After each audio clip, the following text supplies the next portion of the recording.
disproportionately reports on these crimes. Normies, I think normies do pay attention, but they pay attention to the mainstream media because to them that is the news. They've been trained, they've been beaten over the head for the past 60 years that that's the news. That's the news that they listen to. And the news never reports on crime going a certain way, or they never bring up the race of the individuals, but they do it for another way. And I saw some of these websites like Axios had spoken about the George Floyd stuff over 1,000 times, but they didn't mention this. They mentioned Kyle Joey, Rittenhouse. where'd your audio go, dude? What? You dropped. What do you I mean? can hear him. Okay. Was it just Yeah. on my end then? Because all of a sudden it just like kicked down. Oh yeah, well, I turned auto gain off. Oh, okay. Oh, Yeah, I had to consciously remember to do that because it's annoying. But yes, they disproportionately report on these stories to try to influence people that crime only goes a certain way. And then when they finally have to admit that this crime is happening, they'll do things like, "Well, we should feel bad for them. Society is the reason why they're like this." And I had said on my gaming stream earlier that, like, you have a bunch of people that have come from the ghetto and broken families that have been able to work their way out of it and make something of themselves. So if that's capable of happening, people are capable of making the conscious decision of going the other way. It's all about how you handle yourself. I mean, I come from a family where my mom essentially just raised me. I'm not a career criminal. You know what I mean? Like, what is this excuse? I grew up poor. We didn't have shit, dude. We didn't have anything. If we didn't live in this apartment building, we'd be in some shithole like New Jersey. But at the end of the day, your circumstances are your circumstances, and we're all given a different set of circumstances. And some people just choose to lash out and be criminals and be violent people and not care about their fellow human being. And when you have the media acting like some of these criminals have had things stolen from them and that they're owed something, then they really have no compassion for the people that the media has been branding their enemy, essentially, for the past X amount of years. Yeah, they breed criminals. It's just disgusting. It's like the entire way through. We're I mean, you could go a long ways back, but we're at least, everybody could agree, at least 15 or 20 years deep into like massive, yeah, sure, there's DEI going back further, but massive DEI and like we've got, like, did you see, maybe this is racist of me, right? I don't care. Look at the picture of the judge they kept releasing DeCarlos. And then look at the 14 pictures of DeCarlos and tell me that if you like face melded all of those together, that doesn't look just like that judge. But they look like it's like the judge. This is kind of what I was touching on when I was in the chat in your show, Joey. Mm-hmm. It's like they have an emotional response to anybody that looks like them and they can't apply justice properly. But it's judge. It feels like it's becoming that, and it also is being amplified by the media, making them feel like white people are like the enemy. The only group of people that I see not doing stuff like that is white people. Unfortunately, like, white people are some of the most, at least the modern white man. I can't speak on 300 years ago. That was a whole different time, but the modern white man is very accepting of everything, perhaps too accepting of everything. But you will always see types of Asians, like Chinese or Korean or Japanese. They always stick together. Jewish people always stick together. It seems like the black people will always like see one of their own, just like Tim brings up with the demographics and the vote for the Chicago mayor. They will just vote for people that look like them, essentially. And like white people are the only people that don't do that. So the Marxists are weaponizing white people's tolerance against them. And like, it's difficult because like, what is the solution of that? Like, I don't want to be one of those people that just like judge everybody based off of immutable characteristics that they can't change. But then at the same time, it's like the media is purposely using that against us. So it's like it's like a catch-22 almost. Well, see, the solution is found in the answers, which literally means we need to figure out how it started and then unravel it. Yeah, that's why I like to reverse engineer everything. Exactly. Well, we know that the system is broken, and we know that the statistics for years have been projecting one way heavily, more so than another. And they're like, oh, the crime rate is just, they're holding the black man down. It's just, they're doing this. And they're making every single fucking excuse that they can. And so when they elect these people of color to power, they're like, oh, we're going to course correct. And yet they don't. They dig in harder and they add into the system versus, okay, why is the system broken? How do we fix it? Now, I have this little graph here that I pulled up that Lauren Shen had responded to, I believe. It's a great graph. It is it's certainly a telling graph. Okay, so this is as recent as 2021, but I don't imagine things have changed much in the last 4 years. Post George Floyd numbers. White male murders per 100,000 from 15 to 64, 5.2 per 100,000. Hispanics a little bit higher, 17.4. And see, the Hispanic situation. Fuck. Okay, talk about the graph. The cat. I need to feed the cat. God damn it, man! I hate this fucking cat. I mean, it's a 17.4. You jump up to you jump. Let's skip over black male for a second. Jump over Hispanic female. You got 3.6. White female 1.1. So all around the board, white people are the least violent as far as murders go. You have black females at 8.7, which is almost more than Hispanic females and white males combined. So this is, whether you like how it sounds or not, this is a racial line that is way more clear when you bring in the black male statistic that says 95.5. So what is that, like? I'd have to grab a calculator, but it's like 18 times ish the white male.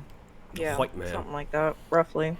So 100, 102 would be 10, or 100, yeah, something like that. But see, I always question with these kind of statistics. Number one, where are they getting them? Number two, FBI are numbers. they grouping? Well, see, are they just grouping in? Every city. It's actually worse than it looks, Nora, because if you look up, you can find a lot of black dudes and Mexican dudes and Indian dudes of all different kinds that are being labeled as white. Oh, I know. So the actual white male number is even lower than this, because a lot of and the actual they're white passing, so they'll automatically call them white. I know. So here's an interesting thing. But a lot of thing them are not even white passing if you actually look at them. Looking at this graph, though, medium brown, and they're being called white. Now, what don't you see on this graph? And they probably don't commit many murders anyway, the types of people that they are. But Asians. you don't see Asians. Asians and Indians. Well, you should include both of those. There is like a pretty decent like Punjabi mafia basically going around in this country, and they're connected with the whole trucking industry and all that. But yeah, go ahead. But the problem is, if you look at the statistics, Native American and Native Alaskan murders are even higher than this. Nobody reports on them. I'm sorry, if you want to focus in on statistics and you want to focus in on each individual, you need to make sure that you have everybody up there. You need to have a proper representation. Yes, black males, but I can guarantee you that Native American and Native Alaskan are way higher. Maybe within Alaska, but Alaska and United States, because I'm Alaskan natives too, or not just Alaskan natives, but the Native Americans. You got to look into their statistics. So what I was going to say was interesting. There's a lot of violence in those around California. Before my cat distracted me, something that I find interesting is that a lot of Hispanics in this country, whether it's Mexican, Puerto Rican, or Dominican, especially in New York City, they live in very similar communities as where, black people live. So this number, while higher than the white number, is also dramatically lower than the black number. So again, statistics, like I said on my show, most of these numbers are still from overall a small percentage of the actual population. But why does it happen more in these populations? Well, we can reverse engineer that to, when the Democrats got a hold of them in the 60s and started promoting fatherless homes and incentivizing single mothers and the welfare state. All these things breed and festered this, and then they started to essentially like you're owed reparations from, like, the white man of the past. So when a lot of these career criminals will justify the things that they do based off that too. So it's been a lot of media manipulation. It's been a lot of enabling, essentially. And then the media spins a narrative like they're still being targeted by their oppressor, quote unquote, when the statistics don't show that whatsoever. And even if the statistics are slightly, even if they're like manipulating it to some sort of degree, which they are, but it's never going to show the narrative that they're spinning. Yeah, I mean, there's so many layers to this, and it's so complicated. And you're not wrong. Like, you could go back to Iran-Contra affairs where they created the crack epidemic and then started paying women to leave their husbands because your husband's addicted to crack and he can't feed your kids. But if you leave him, then the government will pay you money and feed your kids. So they taught men that you're couch surfing and having like 7 baby mamas is the way to get ahead, and they taught women that to just have a bunch of babies and get on welfare is the way to get ahead. Like, there's layers to it, but bottom line is, if you look at these, like, look at especially the 15 to 24 in the black male, 207. If you look at 15 to 34 black males, that's everything. If you remove just those two statistics, like, and yes, it's a percentage of the group that's doing it, but that's why it's so bad, because it's not it's all of them. It's like almost all of them of this small specific group. And I mean, almost all of them is kind of is an exaggeration, sure, but like, that's a massive increase. And we don't need to talk about like individual percentage as far as like that one dude walking down the street. What's the percentage of him compared to all of that? The real question is relative percentage here. Yeah. I'll have to call this homie back. That's a different Tyler. Because it's even worse here. I was talking earlier. I'm sorry, just one more piece. Yeah. I was talking 5.2 into the 95. That's like 18-ish%, right? Or I'm sorry, 18-ish like X increase. Somebody fact check me on the math, but 8.3 to 207 is a much bigger increase. That's like 40X, 35X. Yeah. When I grew up in New York, obviously went to school with a lot of these people, and a lot of like when they would say like the white man, I was like, well, what do you mean by that? What do you mean the white man? Like, what are you referring to when you say the white man? And like, it was interchangeable with the person in charge.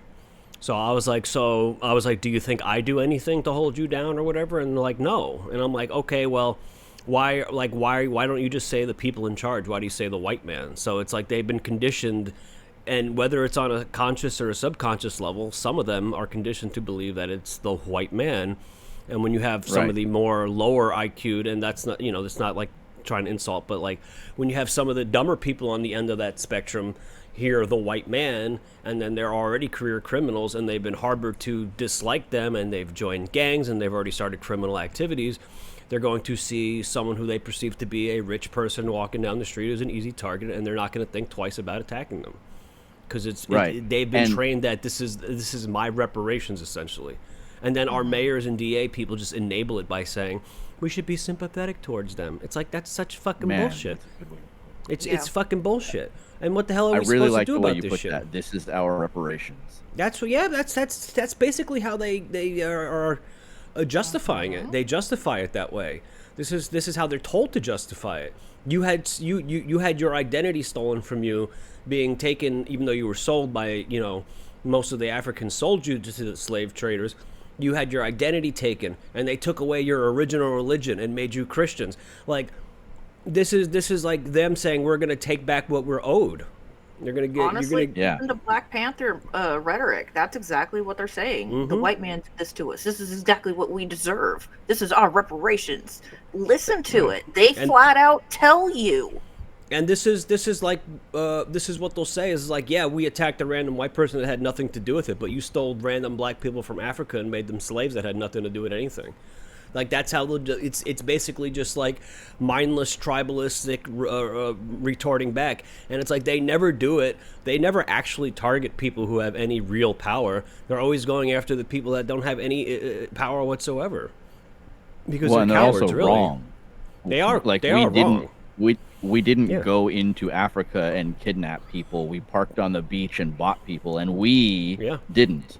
Yeah. A The very media, very though. you want to That's what I'm talk talking about a about. The media. percentage of a percentage, like a very small Yeah. percentage of the people with white skin that have a completely different genetic history, they bought them. And this is what we talk But about with the I media, look though. like them. The media doesn't tell people in schools that white people are also slaves too. They don't tell you about indentured servitude, which existed before the concept of what we knew as, black slavery, or the fact that Native Americans were also indentured servitudes. Like they only really teach about the black plight. I mean, they do gloss over the Native American plight, but not nearly as much. And one could argue that that one was worse. But we're not playing the oppression Olympics here. It's just history. Every country in history has been fucked and had slave labor before. It's not special to anybody else. No, But regardless, spin the is globe, spin a timeline. the Put media, your finger down on it. Yeah, but the media weaves the tale like the white man stole from the Native Americans. The white man stole, blacks from Africa to bring them over as slaves, and it's like that's this tale that they teach these kids in school. So when these kids already come from broken families and they're poor, they're being told that these white people took from us. It morphs their brain to thinking it's okay to harm these people. So when you talk about, well, who is the onus on? It's on these DAs, it's on these mayors, it's on these governors who enable this behavior with this stupid bail policy, and also by just excusing the behavior. And the onus is on the media. It's on the people who make these fucking textbooks. It's on the Department of Education that teaches this bullshit. Department of Education came in 70, 79, 83, I don't remember what. And like ever since then, like I feel like the problem has been getting worse. Because, like I said, when you go back and watch those black sitcoms in the 70s, like, that basically just looks like Americana. It doesn't look like gangster culture. It doesn't look like we're going to, bring down the white man because we feel like we're owed something. It's just we are struggling Americans trying to make it. And it's like, it's something changed, and it's like the way that they were taught changed, the way that they've been manipulated has changed, and now they're starting to do it to non-black people. They're starting to poison people in the suburbs, or bleeding heart liberals are now being infected with this sort of thinking of like, yes, the white people are the problems, these self-hating white people, who, this white guilt bullshit. Now that's starting to creep in the vernacular in the last 15 years. And it's like, oh, well, see, we are the problem, so we have to excuse this behavior. So now they got the yuppie white people agreeing with this type of rhetoric, and now we've been electing people in positions of power that are enabling this. What are we supposed to fucking do about that? It's many vectors of attack. Right. I think we fundamentally need to shift measurements in terms of what we're talking about, because I'm not real interested in like judging people in the literal sense, right? Like judging people based on their skin color or ethnic history or where they come from or whatever, right? What I am interested in doing is just understanding people, engaging. Like we may have to just step back and look at the reality that if white people are the ones that are being isolated and shoved out of the way, then white people must be different in some kind of way that they don't want to be there. And this is like a communist thing. Why do the Jewish communists keep going to different nations and slaughtering all the white Christians, starving them out, taking, like, there's something about us that they don't like. So maybe there's a gauge system of like, look at the world. What nations would you say are the most developed? And let's say before like, I don't know, 2000-ish, where it's almost like it doesn't matter what nation you're from, as long as you have the money, you can have access to everything that every nation builds. So like the differences there are much smaller, but depending on which difference you're talking about, they're even more highlighted. Like, Africa has never made a functional civilization without European descent. Africa's never made a functional civilization. They've made tribal warfare bans, where as long as you join the war band after your tribe gets conquered and you go conquer the next tribe over, you can live in relative, civility because you're not the one being conquered anymore. Mexico had complete civilizations based off of convincing people that you would migrate for days to go bring your babies to get sacrificed because it was an honor. And they had a system where they would eat small pieces of people, and that would be one of their protein. It was a strategic protein intake. Every year or whatever, they had an intake of people that was regular. Like, nowhere other than European descent societies has ever an actual, like, first world civilization been built. Maybe we have to actually start gauging people based on capability. Yeah, I'm thinking about that too, and I was thinking, like, even if you were, like, I think maybe the closest comparison could be, like, and even then it's not the same thing. Like, parts of, like, Japan had what I would call a society that was functional on some level, but then there were some levels of it that were just ridiculously barbaric. Like the whole I've dishonored myself, so I must commit suicide thing is insane. But there are aspects of it that can be seen as a civilization. It was a structured civilization, and they had certain rules, and they did build up things. And so like, I guess Japan maybe would be like one of the closer ones that I can think of. And not to, but China did have a civilization. They had a very long-standing civilization that was mainly built on tribalistic war, but they did have some structure of a civilization. But you're talking about like what you're referring to with the Europeans is like a level A sort of civilization, and then I would consider like China and Japan to be like a level B. Yeah, first world. But even I think then, I said like, first world. I might not have. I meant to if I didn't. Yeah, I was more so thinking like a proper ranking. Like, okay, well, do they have a society that has rules that are consistent? Yes. Okay, what about the Ottoman Empire? Where does that fall into play? Well, that would be parts of Europe, wouldn't it? No, they're Middle East. No, it was parts that's of Muslim. Europe. The Muslims, they were part of conquering by the sword. They have the Greece in there, so they had European areas inside of the Ottoman Empire. Oh yeah, because they conquered outward. Well, yeah, it doesn't matter. It's still parts of Europe.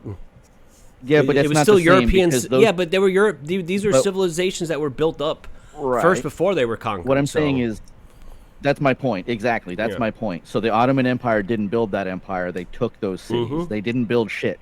Yeah. They built shit the Ottoman in Empire Turkey. built Don't their get me own wrong. empire before they expanded outward, though. They were a functioning empire.